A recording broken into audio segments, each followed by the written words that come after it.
Angin gurun berhembus pelan, langit tampak tenang, tapi ada kesunyian yang aneh di tanah itu.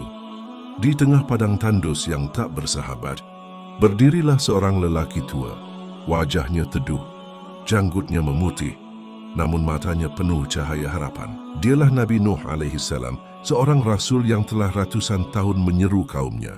Namun hanya sedikit yang mau mendengar. Wahai kaumku, sembahlah Allah. Tiada Tuhan selain Dia. Tapi mereka malah mencibir, melempar batu, menertawakan seruannya. Setiap hari Nabi Nuh berseru. Setiap malam ia mengadu kepada Allah. Dan setiap pagi ia memandang wajah putranya Kanan dengan harapan yang tak pernah padam. Anakku, kelak engkau akan mengerti. Aku hanya ingin kau selamat.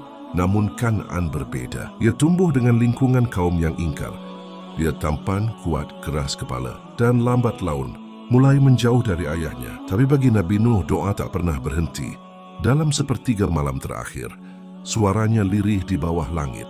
Ya Allah, beri hidayah untuk anakku. Jangan pisahkan dia dari rahmat-Mu. Langit masih sunyi, tanah masih kering, namun badai besar sedang bersiap, dan hati seorang ayah sedang diuji dengan cara yang tak pernah ia bayangkan. Fajar menyingsing perlahan. Sinar mentari menembus celah awan tipis, menyinari desa yang mulai ramai dengan suara tawa dan cemohan. Di tengah kerumunan itu, Kanan putra Nabi Nuh berdiri bersama sekelompok pemuda. Mereka menertawakan ayahnya, menertawakan dakwah yang telah lama dianggap gila. Ayahmu sudah tua, Kanan, masih juga bicara soal Tuhan yang tak terlihat. Kau masih percaya itu semua? Tanya mereka sambil tertawa. Kanan diam, senyumnya tipis tapi matanya kosong. Ada keraguan yang lama ia sembunyikan. Namun gengsinya menolak menyerah. Ia ingin diakui. Ia ingin diterima oleh kaumnya. Meski itu berarti menjauh dari ayahnya sendiri. Sementara itu, dari kejauhan, Nabi Nuh hanya memandang. Matanya berkaca-kaca. Ya Allah, jangan biarkan anakku tersesat lebih dalam. Jangan biarkan dia larut dalam ejekan dan kesombongan. Di malam harinya Nabi Nuh duduk di dalam rumah kecilnya. Tangannya menulis di atas kulit kayu. Catatan dakwah, pesan untuk umat, dan doa untuk Kanan. Lalu terdengar suara lembut dari istrinya. Dia hanya butuh waktu, wahai suamiku. Jangan berhenti mendoakannya. Nabi Nuh tersenyum tipis, tapi hatinya remuk karena ia tahu waktu yang tersisa tak lagi lama. Di langit, awan mulai menebal. Angin mulai membawa dingin yang tak biasa. Dan di bumi, seorang ayah masih berharap bahwa anaknya akan kembali sebelum terlambat.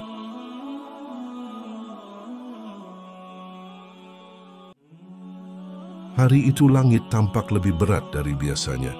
Awan kelabu menggantung dan angin membawa aroma tanah yang asing, seolah bumi bersiap untuk sesuatu yang besar. Di tengah kesunyian yang belum biasa itu, wahyu turun. Wahai Nuh, buatlah bahtera di bawah pengawasan dan petunjuk kami. Nabi Nuh terdiam. Jiwanya berguncang tapi hatinya mantap. Perintah ini nyata. Tanda itu telah tiba. Lalu ia mulai menebang pohon-pohon besar, menghaluskan kayu, menyusun papan-papan besar. Semua dilakukan di atas tanah gersang, jauh dari lautan manapun. Kaumnya menertawakan dengan lebih kejam. Lihat, Nuh sudah gila. Buat kapal di tengah padang pasir. Apa dia pikir laut akan datang sendiri ke sini? Tapi Nabi Nuh tak peduli. Ia terus bekerja, siang dan malam. Satu-satunya yang dia pikirkan, bagaimana menyelamatkan orang-orang yang masih mau percaya. Namun yang paling mengiris hatinya adalah saat ia melihat Kanan ikut berdiri di antara para pengejek. Kanan hanya memandang dari kejauhan, lalu berbalik pergi. Tak satu kata pun keluar dari mulutnya. Tapi diamnya lebih menyakitkan dari caci maki siapapun. Anakku, bisik Nabi Nuh, aku tidak peduli jika dunia menertawakanku. Tapi aku tidak sanggup jika kau ikut tenggelam bersama mereka. Langit semakin gelap dan tanda-tanda itu mulai nyata.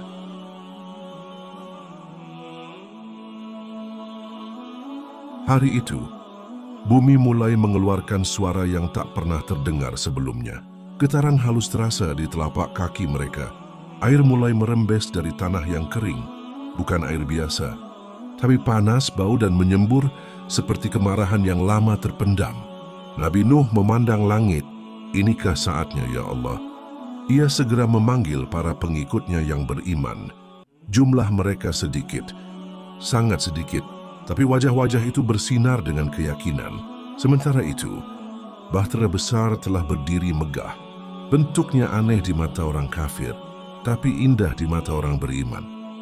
Naiklah ke dalam bahtera, dengan nama Allah kalian berlayar dan berlabuh. Seru Nabi Nuh dengan suara lantang. Hewan-hewan datang berpasang-pasangan. Burung-burung terbang rendah, kambing dan unta berjalan lurus, seolah tahu di mana harus berlindung. Namun, satu wajah yang paling ia tunggu belum juga terlihat. Kan'an. Nabi Nuh menatap ke kejauhan. Dari balik kerumunan, Kan'an berdiri di puncak sebuah bukit kecil, terdiam hanya memandang. Anakku, masih ada waktu. Baiklah, jangan kau biarkan kesombongan menenggelamkanmu. Tapi Kan'an tak menjawab, hanya suara angin yang membawa bisikan dan getaran tanah yang kini makin kuat. Hujan pun mulai turun.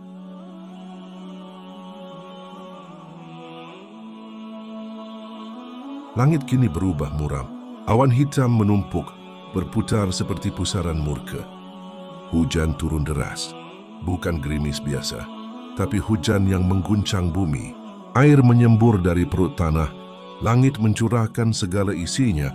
Orang-orang kafir yang tadinya tertawa kini mulai panik. Ketakutan menghapus ejekan di wajah mereka. Namun terlambat, pintu hati mereka tak pernah dibuka sejak dulu. Di dalam bahtera, Nabi Nuh berdiri di ambang pintu, basah oleh hujan. Tangannya menggenggam erat sisi kapal, tapi hatinya menggenggam harapan karena di kejauhan ia melihatnya. Kan'an berdiri di lereng gunung. Dengan wajah bingung, kakinya mulai goyah, tapi matanya tetap menatap ke atas, ke puncak, bukan ke kapal, bukan ke ayahnya. "Wahai anakku," teriak Nabi Nuh. Suaranya tercekat di antara derasnya hujan. "Naiklah bersama kami. Jangan kau termasuk orang-orang kafir." Hening sejenak, petir menyambar langit. Guntur memekakkan bumi. Lalu terdengarlah suara Kan'an keras, penuh keyakinan tapi juga kebodohan yang menyedihkan. "Aku akan berlindung ke gunung yang dapat melindungiku dari air ini." Nabi Nuh menjerit dalam tangis. Tidak ada yang dapat melindungi hari ini dari azab Allah, kecuali orang yang diberi rahmat olehnya. Namun kalimat itu belum sempat selesai. Ombak besar datang di antara mereka. Gelombang hitam seperti dinding langit yang runtuh. Memisahkan ayah dan anak untuk selama-lamanya. Nabi Nuh terdiam, lisannya kaku. Matanya menatap kosong ke arah bukit.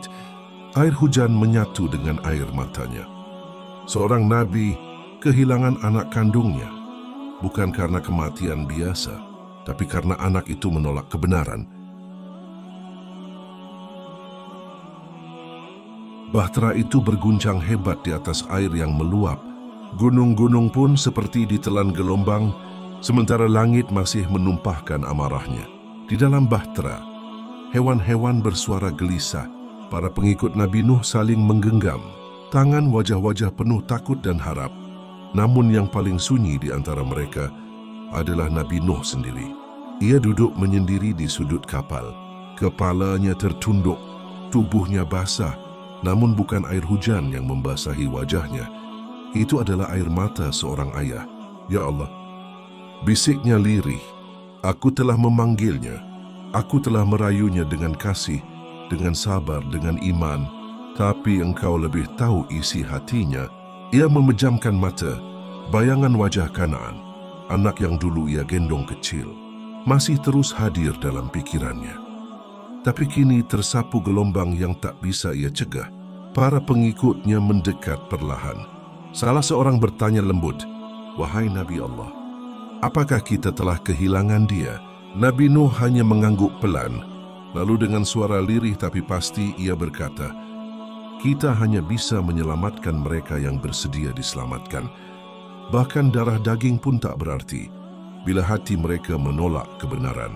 Di luar hujan masih belum reda, bahtera masih terombang-ambing. Namun di dalam kapal, jiwa Nabi Nuh mulai tenang. Bukan karena luka itu sembuh, tetapi karena ia tahu Allah tidak pernah salah dalam takdirnya. Di atas bahtera yang mengapung di samudera azab, Nabi Nuh berdiri menatap langit yang kelam. Angin masih meraung, hujan masih jatuh tanpa henti, tapi hati Nuh kini lebih tenang dari sebelumnya. Namun satu pertanyaan masih menggantung di dadanya. Mengapa Kan'an darah dagingnya tidak diselamatkan? Malam itu, di tengah guncangan ombak, Nabi Nuh mengangkat tangannya tinggi. Tangisnya tak bisa lagi dibendung. Lalu ia memohon, "Ya Tuhanku, sesungguhnya anakku termasuk keluargaku, dan sesungguhnya janjimu itu benar. Engkau adalah hakim yang seadil-adilnya." Lalu, datanglah jawaban dari langit, bukan dengan petir, bukan dengan gemuruh, tapi dengan firman yang menembus jiwa. "Wahai Nuh, sesungguhnya dia bukan termasuk keluargamu. Sesungguhnya dia telah melakukan perbuatan yang tidak baik. Maka janganlah engkau memohon kepadaku sesuatu yang kamu tidak ketahui. Aku memperingatkan kepadamu, agar kamu jangan termasuk orang-orang yang tidak berpengetahuan." Nabi Nuh terdiam, bagai dihantam badai yang lain, badai kesadaran.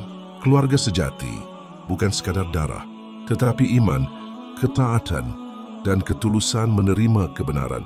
Matanya menatap langit lama sekali. Kemudian ia tunduk, bersujud di lantai kapal.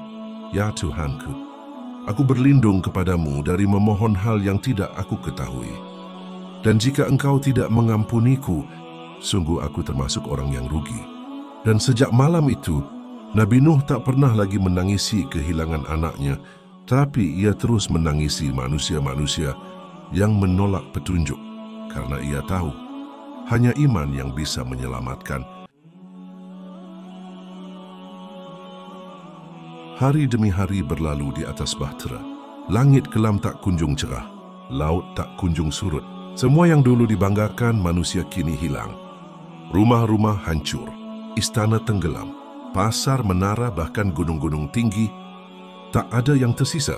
Bahtera Nabi Nuh kini mengarungi lautan dosa manusia. Air tak hanya membawa bangkai-bangkai tubuh, tapi juga bangkai kesombongan, kekafiran, dan keangkuhan. Setiap kali para pengikutnya menatap keluar, mereka tak hanya melihat kematian, tapi peringatan. Beginilah akibatnya jika manusia menolak kebenaran setelah datangnya peringatan, kata Nabi Nuh dengan suara berat. Di dalam bahtera, hewan-hewan tetap tenang, burung-burung bertengger diam. Suara gelombang menjadi pengganti nyanyian alam. Dan para pengikut Nabi Nuh mulai menyadari sesuatu, bahwa keselamatan bukan datang dari kapal itu, tetapi dari iman yang mendorong mereka naik ke kapal itu.